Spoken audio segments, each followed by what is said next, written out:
Hello everyone, welcome back to my channel. मुतानी आपण मानक एक नुआ वीडियो स्वागत करुच्ची। आज आम देखा मंदार गछ। मंदार गछ वर्षा दिने बहुत सुंदर ग्रोथ करता है, किंतु एथिरे बहुत शीघ्र मिलीपोक लगी जाए। वर्षा पड़े मिलीपोक ऑटोमेटिक हो जाए। मिलीपोक को आम तो नियंत्रण करवा। वर्षा रे तो जानते नाइट्रोजन शक्ति अधिका थाए, से कि गछटा बहुत शीघ्र बढ़ी थाए, बेसी हृष्टपृष्ट होता है, हेल्दी होता है, आ फूल कड़ा प्रचुर आसी थाए। जिनस दबा जहाँफल कि गछ ग्रोथ हेब, हेल्दी हेब, आ फूल कड़ा आसब, पोक मध्य नियंत्रण कर। चलते आम कौन दबा जहाँफल कि गछटा एत हेल्दी हेब। प्रथम आम दुईटा जिनस आनचे गछरे दबा, एमती ओरिजिनल चाहपत्ती आउ आम रोषे घर आभेलेबल थिबा हेंगू। जानते तो चाहपत्ती रे नाइट्रोजन पोषक तत्व अधिक मात्रा अच्छी, जहाँफल कि माटी की एसिडिटी करता है, उर्वर करें, गछ को हेल्दी करें। आपण मैंने कौन करें ना, एमती ओरिजिनल चाहपत्ती 2 चामच 1 लिटर पानी रे आम हेंगू किछि दबा। बेसी मात्रा देबेनी, छोट चामच रे अधा चामच देबे। एभली भाव में आपण माने मिक्स करी गोले की फोड़े छाई जगार 4 घंटा पर्यंत रखीदबा। परे आमे किछि साधा पानी मिसई प्रत्येक मंदार गछरे गोटे गोटे ग्लास दबा। जानचन तो हेंगू रे केते सारा विटामिन अच्छी, calcium, phosphorus, iron, carotene, proton, carbohydrate सहित पोषक तत्व भरपूर जोगाई थाए। एथिरे फंजीसाइड रे काम करिथाए, फर्टिलाइजर रो काम करिथाए, सबु पोक को नियंत्रण करिथाए। आउ एथिरे जोड़ा पोक लागिचे से पोक को भी संशोधन करिथाए। आउ जेतेबेले दउचंती पोक लागि जाय ताकू संपूर्ण सफा कर दियंतु।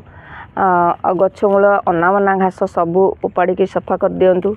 यदि खोड़ा खुसा करू नांती ताले माटी भीतर को तार सॉइल मीडिया गुरा जाई परिबनी, आउ ऑक्सीजन बा अम्लजान ता भीतर को जाई परिबनी। सेति पई आपण माने ताक भल भाव रे खुशी कोड़ा खुसा करिकरी ताधरे सॉइल मीडिया दियंतु, फर्टिलाइजर दियंतु, जहा आपनक पाखरे अछि सब किछि दियंतु।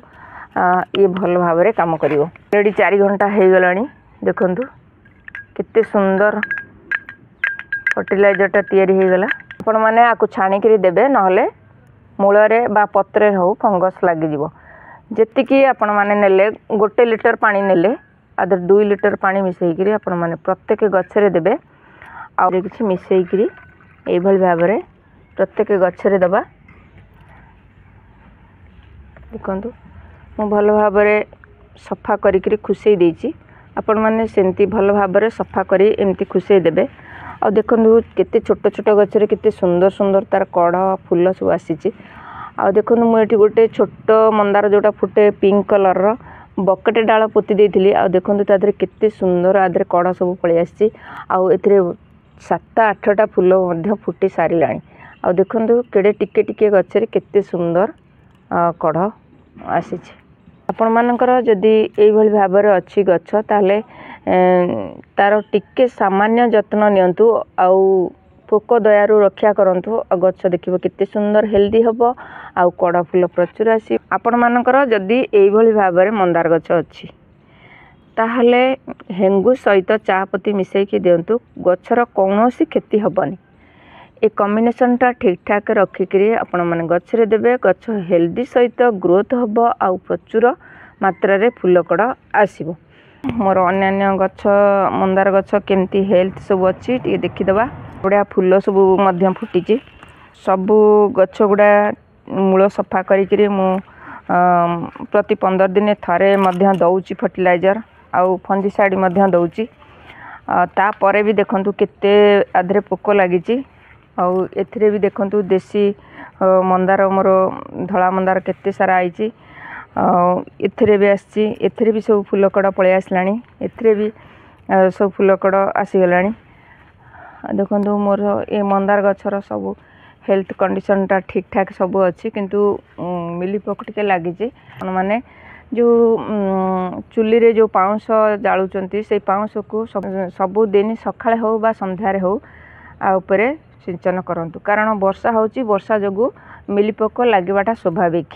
आ मोर ये छोट वीडियोटा जदि आपण मानक भल लगी था ता लाइक कमेंट शेयर करेंगे और मो चैनल जदि आपण माने नुआ देखुचंती ताल गोटे सब्सक्राइब करेंगे। आज एतिकी पुणी आसबि आउ एक नुआ वीडियो नुआ टॉपिक सहित सेते पर्यंत गछ लगाता भल था। जय जगन्नाथ।